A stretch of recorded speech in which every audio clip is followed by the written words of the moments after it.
Questions किस type से बनते हैं, आज हम उसकी चर्चा कर रहे हैं। अब क्वेश्चंस के लिए आज तो आप RSCIT के स्टूडेंट हैं, कल आप राजस्थान पुलिस के होंगे, बैंक के स्टूडेंट होंगे, कंप्यूटर अनुदेशक के स्टूडेंट होंगे, ठीक है कि नहीं है। अलग अलग कंपटीशन की आप लोग क्या करेंगे, तैयारी करेंगे, ग्राम विकास अधिकारी की भी करेंगे। तो कंप्यूटर सभी में क्या हो चुका है, लागू हो चुका है, क्योंकि आज जमाना क्या है, IT का जमाना है, इंफॉर्मेशन टेक्नोलॉजी का क्या है, जमाना है। इसलिए हमें यहाँ जो स्तर है वो सभी का ध्यान रखते हुए हम यहाँ पे स्टडी करवा रहे हैं। आज आप लोगों को बताना होगा कि आज आप लोगों को पता चलेगा कि हमने कितनी पढ़ाई की है, हमने कितनी पढ़ाई की है।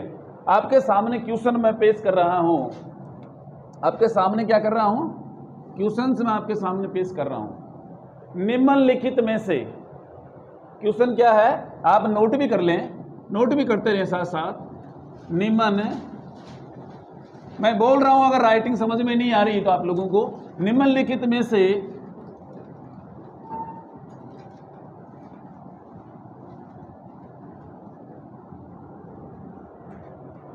निम्नलिखित में से कंप्यूटर सिस्टम का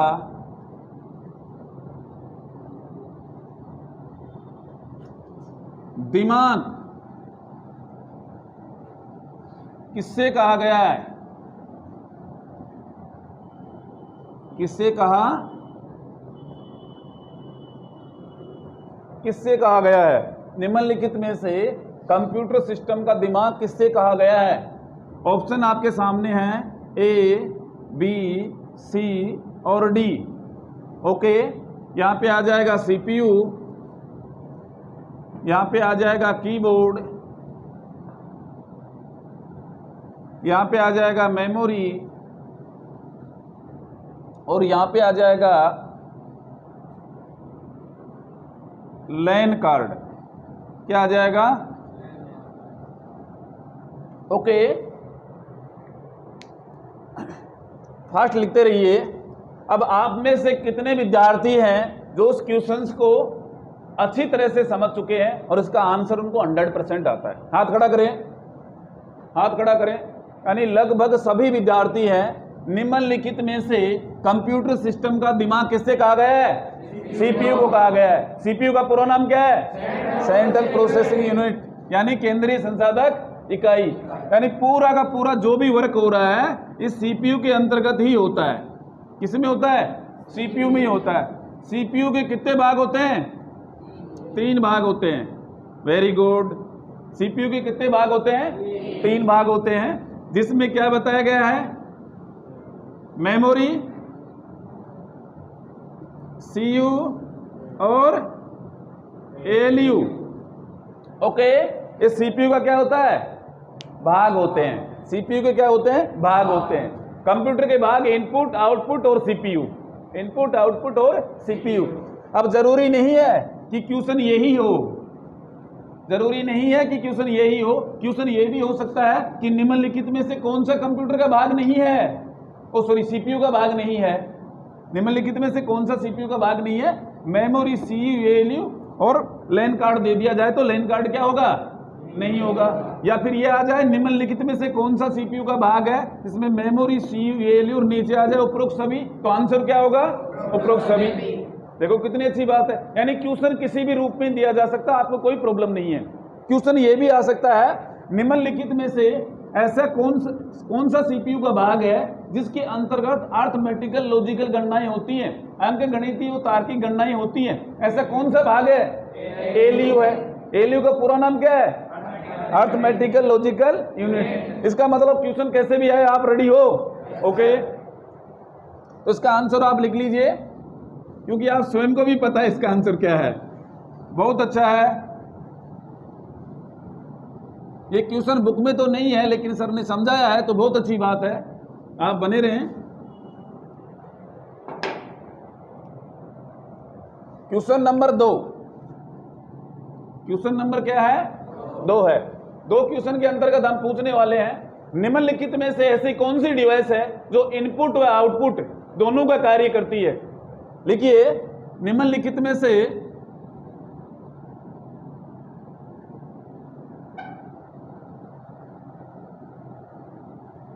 ऐसी कौन सी डिवाइस है ऐसी कौन सी डिवाइस है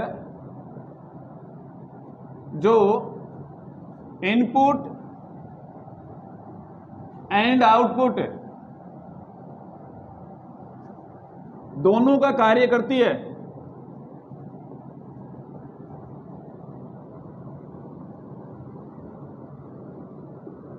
दोनों का क्या करती है? कार्य करती है। ऑप्शन में आपके सामने है, लिखते रहें बराबर। ए, बी, सी और डी। ई भी आ सकता है ऑप्शन, कोई दिक्कत नहीं है। 4 की जगह 5 भी हो सकते हैं ऑप्शन। यहां पे आप लिखिए कीबोर्ड,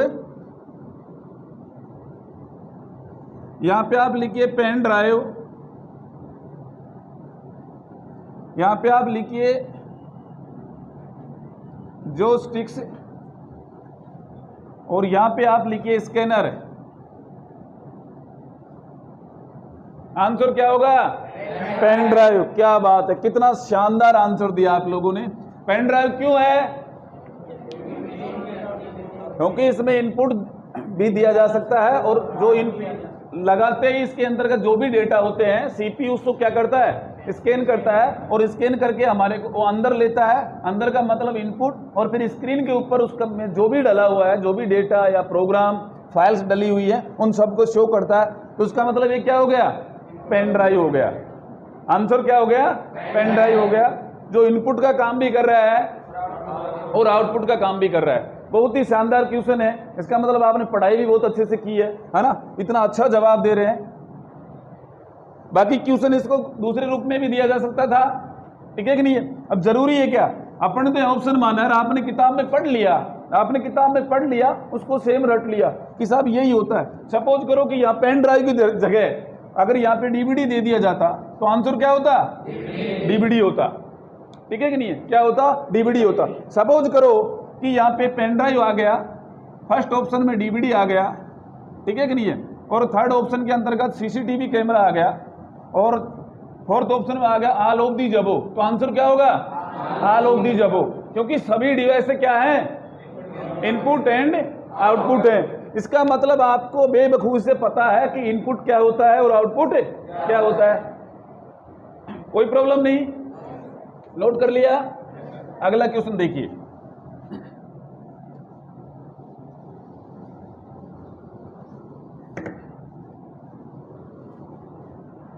अगला क्वेश्चन देखिए आप।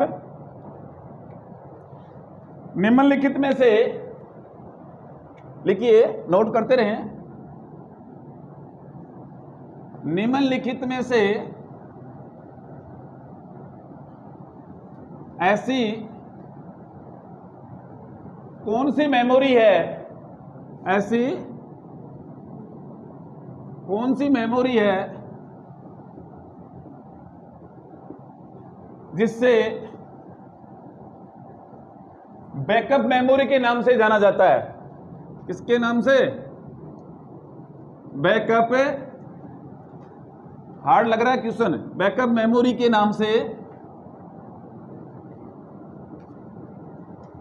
जाना जाता है। किसको पता है? जाना जाता है, किसको पता है? हाथ खड़ा करें। ऑप्शन दे रहा हूं आपके सामने, ए, बी, सी और डी, ठीक है कि नहीं है? रैम, क्या दे दिया? RAM, S RAM, RAM, S RAM, secondary memory, और नीचे दे दिया नन ऑफ दीज अबोव। उपरोक्त में से कोई नहीं, उपरोक्त में से कोई नहीं। आंसर क्या है? Secondary memory. बहुत ही अच्छा, ठीक है कि नहीं है? बहुत ही अच्छा आप लोगों ने आंसर दिया। सर ने पढ़ाया है? ओके। मतलब कि देखो, मेमोरी 2 प्रकार की होती है मुख्य रूप से। एक प्राइमरी मेमोरी होती है और एक सेकेंडरी मेमोरी होती है। प्राइमरी मेमोरी को कितने भागों में बांटा गया है? 2 भागों में। कौन कौन से? रैम और रोम। रैम का मतलब अस्थायी मेमोरी, यानी नॉन वोलेटाइल मेमोरी, ठीक है कि नहीं है? Non volatile memory, random access memory, RAM होती है। रैम को कितने भागों में बांटा है? एस रैम और डी रैम, स्टैटिक रैम और डायनेमिक रैम, ठीक है कि नहीं है? इसी प्रकार से प्राइमरी मेमोरी में आ गई क्या? रोम आ गई। तो रोम क्या होती है? स्थायी मेमोरी होती है। विस्तारित नाम क्या है? Read only memory. रोम के कितने वर्जन हैं? 3 है। कौन कौन से? प्रोम, ई प्रोम और डबल ई प्रोम। फुल फॉर्म बताएंगे? फुल फॉर्म बताएंगे आप? Programmable read only memory. Programmable read only memory. इस प्रकार से सभी का आप क्या कर देंगे? ये फुल फॉर्म भी आप लोग देख लेना, वैसे डाल भी रखे हैं इंपॉर्टेंट जो चैनल पे है, बाकी बुक से भी आप लोग पढ़े, सभी को पढ़े। तो यहाँ पे इसका मतलब प्राइमरी मेमोरी ये होगी। कौन सी होगी? प्राइमरी मेमोरी ये होगी। और सेकेंडरी मेमोरी ये होगी। कौन सी? Punch card, punch paper tape, magnetic tape, drum memory, bubble memory, hard disk, CD, DVD, Blu-ray disk, pen drive, ये सभी क्या है? Secondary memory. सेकेंडरी मेमोरी को एक्सिलरी मेमोरी के नाम से भी जाना जाता है, ऑक्सिलरी मेमोरी के नाम से भी जाना जाता है। आप नोट कर सकते हैं। सेकेंडरी मेमोरी को बैकअप मेमोरी के नाम से भी जाना जाता है। अगर बैकअप की जगह एक्सिलरी पूछ लिया जाता तो भी आपको वो आना चाहिए। ठीक है कि नहीं है? बहुत अच्छा, वेरी गुड। मुझे उम्मीद नहीं थी कि आप इतनी जबरदस्त यहाँ हाईटेक में मेहनत कर रहे हैं, और RSCIT स्टूडेंट का ही ये लेवल है, जबकि हम कोशिश ये कर रहे हैं कि ये बहुत अच्छे लेवल से आपको फ्यूचर को ध्यान में रखते हुए यहाँ पे आपके सामने जो क्लासें हैं वो ली जा रही हैं, और मुझे बड़ी खुशी हो रही है। अगला क्वेश्चन, अपना अगला क्वेश्चन रेडी हो? ठीक है कि नहीं है? अगला क्वेश्चन आप देखिए, निम्नलिखित में से, नोट करें साहब, निम्न ही निम्न आ रहा है, कोई दिक्कत नहीं है। निम्नलिखित में से नोट करते रहें। निम्नलिखित में से ऐसी कौन सी इकाई है जो सबसे बड़ी है, यानी अन्य इकाइयों से क्या है? बड़ी है, सबसे बड़ी है। ऑप्शन आपके सामने दिए जा रहे हैं, A, B, C और D। यहां पे दिया जा रहा है बिट्स, यहां पे दिया जा रहा है किलोबाइट, यहां पे दिया जा रहा है टेराबाइट, यहां पे दिया जा रहा है गीगाबाइट। देखिए, बिट्स, किलोबाइट, टेराबाइट, गीगाबाइट। सबसे बड़ी इकाई कौन सी है? टेराबाइट। Very good. कौन सी होती है? टेराबाइट होती है, क्योंकि 0 व 1 का समूह क्या होता है? बिट होता है। 0 1 का समूह क्या होता है? बिट होता है। 8 बिट का समूह क्या कहलाता है? 1 बाइट कहलाता है। और 1024 बाइट का समूह क्या कहलाता है? 1 KB कहलाता है। 1024 KB का समूह क्या कहलाता है? 1 MB कहलाता है। 1024 MB का समूह क्या कहलाता है? 1 GB कहलाता है। और 1024 GB का समूह क्या कहलाता है? 1 TB कहलाता है। इसका मतलब सबसे बड़ी जो इकाई निम्नलिखित में से है वो कौन सी है? TB है। अगर FB आती तो फेराबाइट आती। ठीक है कि नहीं है? लेकिन यहाँ निम्नलिखित में से पूछा गया है। अब ये भी पूछा जा सकता है, अपन ने तो समझा है कि निम्नलिखित में से सबसे छोटी इकाई कौन सी है, तो आंसर क्या होता? बिट होता। आंसर क्या होता? बिट होता। ये भी पूछा जा सकता था कि 8 बाइट बराबर क्या होता है, तो ऑप्शन जो होता उसके अंतर्गत आपको फिर कैलकुलेशन करनी पड़ती। 1 GB बराबर कितना KB होता है? ठीक है कि नहीं है? तो उसकी कैलकुलेशन आपको करनी पड़ेगी। उसकी कैलकुलेशन क्या आपको करनी पड़ेगी। कहने का मतलब इसमें क्वेश्चन कैसा भी आए कोई प्रॉब्लम है क्या? No problem. आगे देखिए, अगला क्वेश्चन है,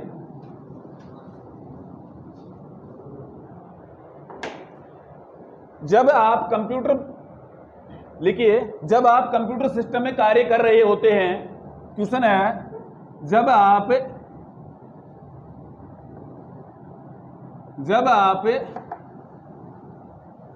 कंप्यूटर सिस्टम में कार्य कर रहे होते हैं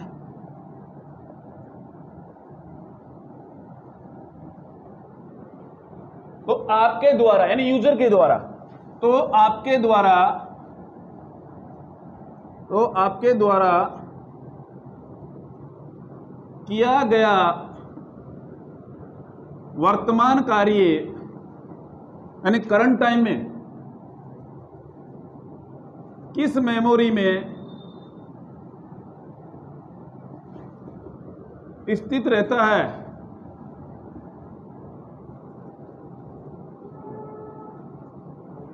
जब आप कंप्यूटर सिस्टम में कार्य कर रहे होते हैं, जब आप कंप्यूटर सिस्टम में कार्य कर रहे होते हैं वर्तमान समय में, जैसे आपने कोई कट कर लिया, पेस्ट कर लिया, कॉपी कर लिया, तो कट किया हुआ आपको दिखाई नहीं देता है, वो एक मेमोरी में चला जाता है। करंट टाइम के लिए अस्थायी रूप से किस में चला जाता है, एक मेमोरी में चला जाता है। तो वह कौन सी मेमोरी है वो आपको बतानी है। ऑप्शन मैं आपके सामने दे रहा हूं, यहाँ पे A B CLIP clip board memory. पहला ऑप्शन क्या है, क्लिप बोर्ड मेमोरी। दूसरा ऑप्शन है रैम मेमोरी। तीसरा ऑप्शन है कैश मेमोरी। और चौथा ऑप्शन है उपरोक्त में से कोई नहीं, none of these all above. उपरोक्त में से कोई नहीं। किस किस को आता है, हाथ खड़ा करें, यानी कम विद्यार्थियों को आ रहा है। क्या आएगा बेटे, गलत आंसर है। क्या आएगा और कौन बताएगा, clip board memory write answer है। क्या आएगा, clip board memory write answer है। कैश मेमोरी भी फास्ट गति से, यानी कि कंप्यूटर में और ऑपरेटर और कंप्यूटर के बीच के कड़ी के काम करती है। कैश मेमोरी भी बड़ी फास्ट गति से काम करती है। बाकी क्लिप बोर्ड मेमोरी होती है जिसके अंतर्गत अस्थायी रूप से करंट टाइम में डेटा रहता है।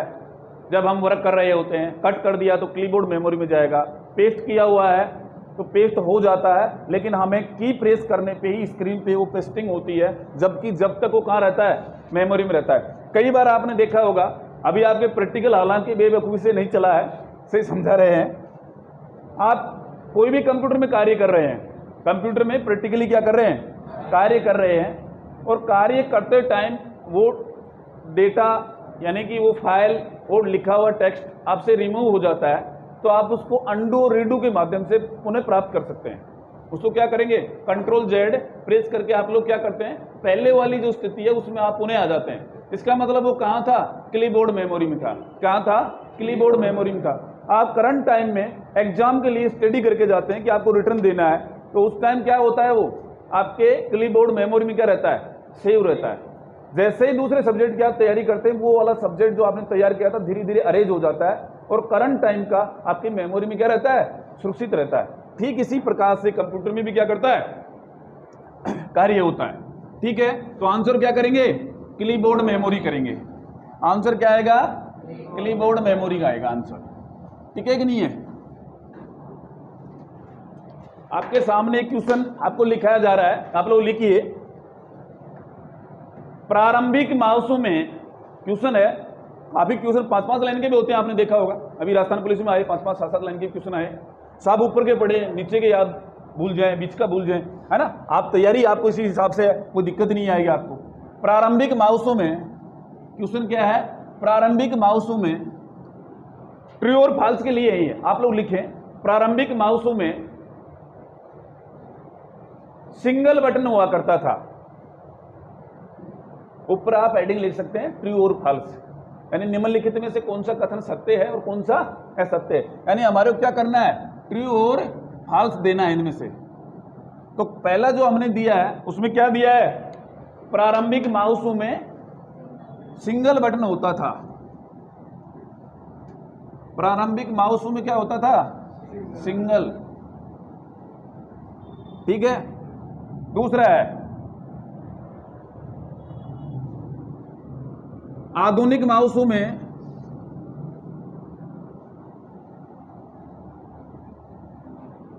दो से अधिक भी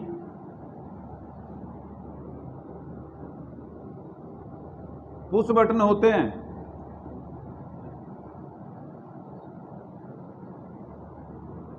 तीसरा है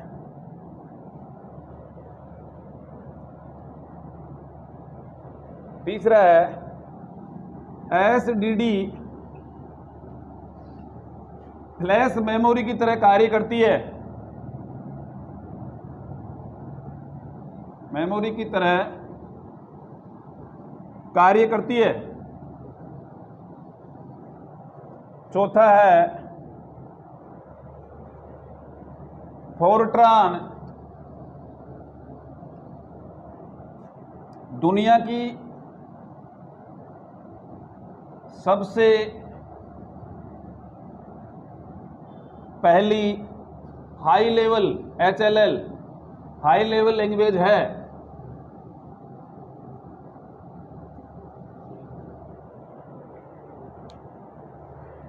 नोट कर लिया, जल्दी करें। यानी ट्रू और फॉल्स आपको क्या करना है, खोजना है। इस मॉडल के भी एग्जाम में क्वेश्चंस आते हैं, इस टाइप के भी एग्जाम में क्या आते हैं, क्वेश्चंस आते हैं। तो निम्नलिखित में से ट्रू और फॉल्स के क्वेश्चन छांटिए। आप लोग बता पाएंगे कि प्रारंभिक माउसों में सिंगल बटन हुआ करता था, क्या ये सही है? ओके, क्या है, राइट है। तो पहला भी क्या है, राइट है। दूसरा है आधुनिक माउसों में 2 से अधिक बटन भी पाए जाते हैं, ये भी राइट है। ओके। तीसरा है SSD solid state drive flash memory की तरह कार्य करती है, फ्लैश मेमोरी की तरह कार्य करती है। ट्रू है या फॉल्स? ठीक है कि नहीं है? ये भी क्या है, ट्रू है, फॉल्स नहीं है। क्या है, ट्रू है। ठीक है कि नहीं है?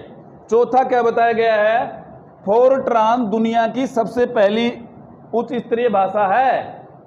फोर्ट्रान दुनिया की क्या है, उच्च स्तरीय भाषा है। ये भी क्या है, ट्रू है।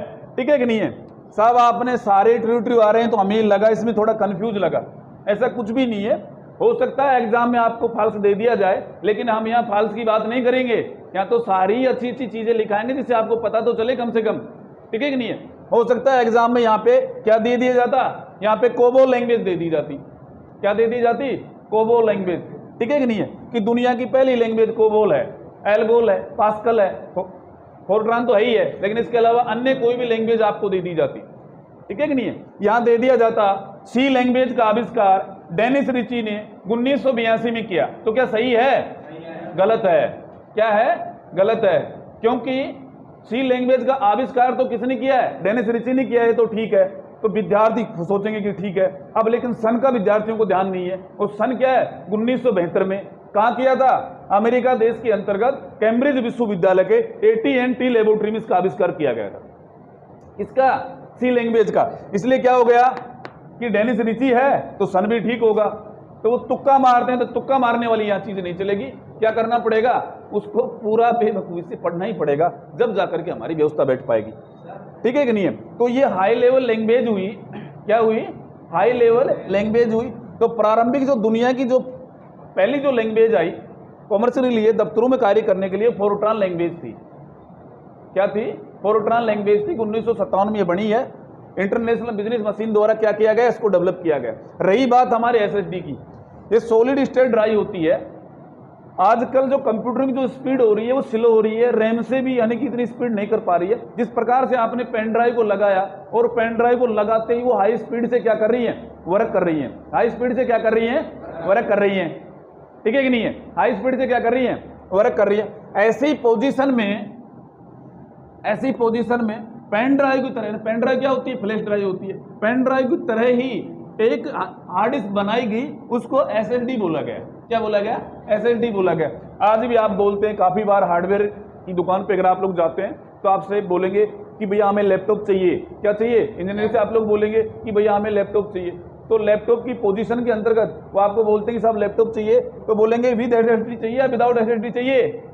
तो आप सोचेंगे ये क्या होता है, लेकिन आपने ये हाईटेक में पढ़ाई की है तो आप सोचने के लिए मजबूर नहीं रहेंगे। आपको पता होना चाहिए कि विथ SSD चाहिए, जिससे क्या होती है 4 से 6 गुना हाई स्पीड से कार्य करने में क्या होता है, ये सक्षम होता है। ठीक है कि नहीं है? बाकी ये सबको पता ही है कि प्रारंभिक माउस जो होते थे वो लकड़ी के होते थे, जिसमें लगभग सिंगल बटन हुआ करता था। उसके बाद क्या आए, 2 बटन के माउस आए, नॉर्मल माउस आए, ऑप्टिकल माउस आए। ठीक है कि नहीं है? लेफ्ट और राइट तो पुश बटन होते हैं और बीच वाला क्या होता है, स्क्रोलिंग बटन होता है।